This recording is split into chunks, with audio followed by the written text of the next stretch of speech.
Welcome back guys. On today's video we're going to show you how to replace the fuel filter on this 100 series V8 petrol with the 2UZ FE engine in it. They should be done every 80,000 kilometers or every 50,000 miles, which you can find in your warranty and service manual. So let's get into it. We'll quickly run through the tools and parts you're going to need, but as always there'll be a full list in the description below. So that's the part number there of the genuine fuel filter, and that's what it looks like.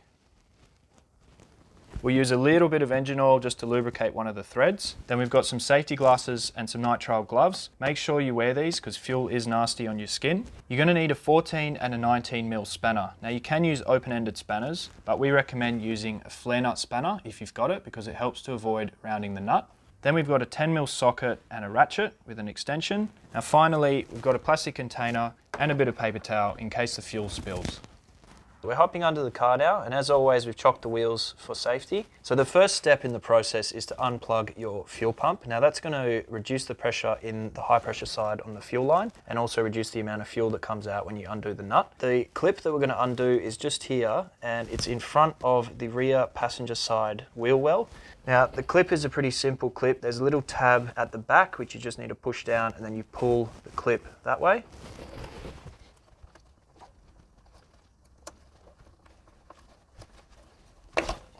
And there you go, and you can just leave that hanging while we do the next step. Now that the fuel pump's disconnected, we're going to jump in the car, start it, let it die on its own, and then turn off the ignition.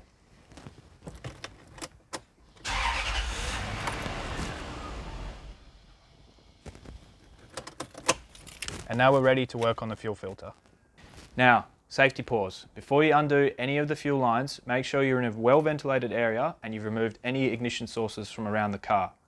So the fuel filter is located on the passenger side of the car, right next to the engine oil dipstick. So it's this filter just here. Now we're going to grab our little plastic container and just try and wedge that underneath just to catch any fuel. You want to try and avoid the fuel getting on any rubber hoses because it's not good for the rubber and it can actually eat it away after a while. And we might just put a little bit of paper towel just next to it as well. So we're going to put the larger 19mm spanner on the fuel filter itself, and then the flare nut spanner on the fuel line. And we're just going to crack it slowly.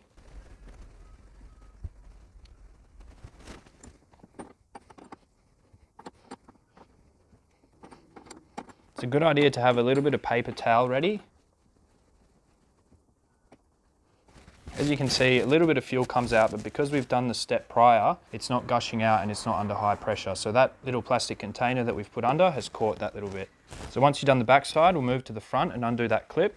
So again, we're just going to put a bit of paper towel down, and then we're going to unclip this front clip from this little holder. Now to undo the actual clip off the fuel filter, it's got these two little green tabs on either side. You just want to push them in and then pull upwards. And then that line will come off like that. Again, when you undo this clip, a bit of fuel will leak out of the filter, but because we put the container under, it's getting caught. So you can just add a bit of paper towel if you're concerned that the fuel's going to spill. Next step is to undo the two 10mm bolts that hold the fuel filter to the car. So you've got one here and one down here.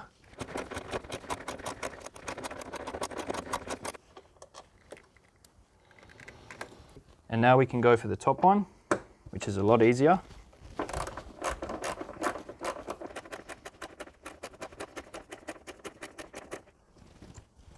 There's the second bolt, and then your fuel filter should be free. Now just be careful because there will still be a little bit of fuel inside, so try and keep it sort of upright or in the position that it's in when it's installed. And you can lift that out and put it to the side. At this point you can remove your little container and we'll just wipe up any fuel that might have spilt.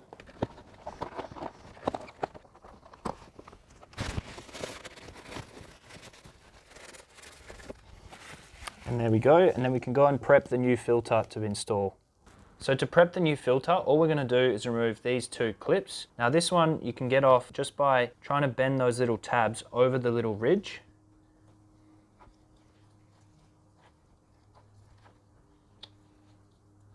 It's quite malleable, so you can sort of bend it without using a flathead screwdriver. For this bottom one, it does have two little tabs that you can squeeze together and then pull the clip out, but for this one, it is a bit easier to use a screwdriver. So if you push the tabs in on either side and apply a little bit of force outwards,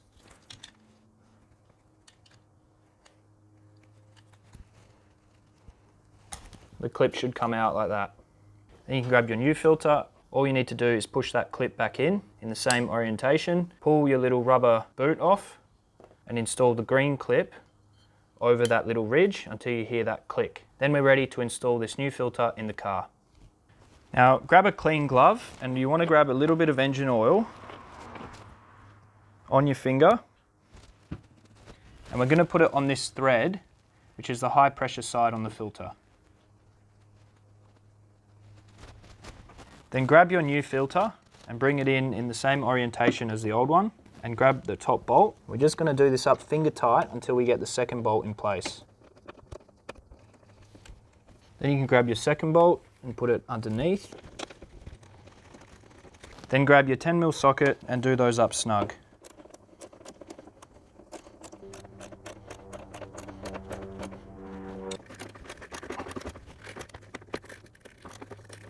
Once you're happy that those are tight, you can grab your front hose and bring it down and over the green clip. You might get a little bit of fuel leak out.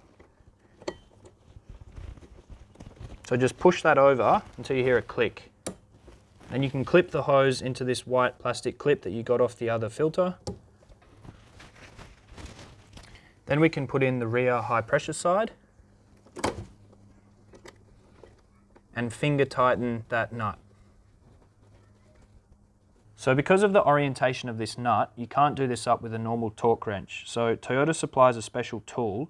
If you do have that tool, the torque is 34 Newton meters or 25 foot-pounds.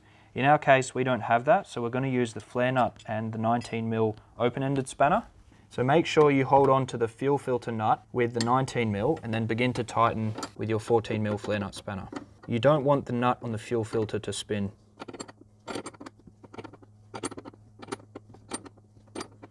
So because we can't tighten this to the proper torque using this setup, we're just going to do it up nice and snug.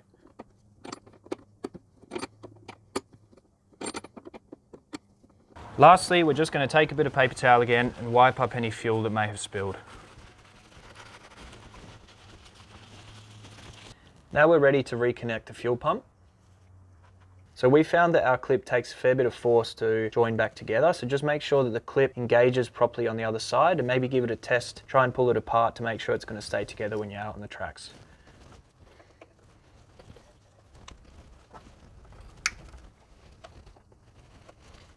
That's nice and secure, so now we can get back inside the car. So because that new filter is empty, we're going to turn the car to ignition a few times, which will just start the pump but not the car, and that'll help to prime the filter.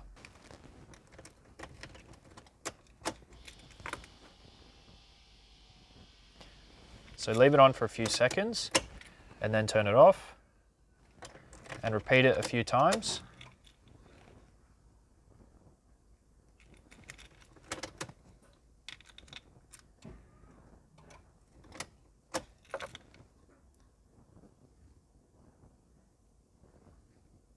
And then you can go to start the car.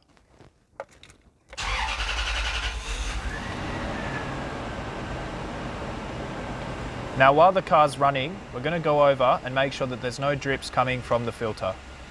So we're comfortable that there's no drips coming from the back or the front clip, so that means job done. And that's it guys, it's a really easy job to do yourself, just make sure you take a few precautions around the fuel. We really value your feedback, so if there's anything you think we can do better or something you'd like to see in future, let us know in the comments below. Otherwise, we'll see you in the next video.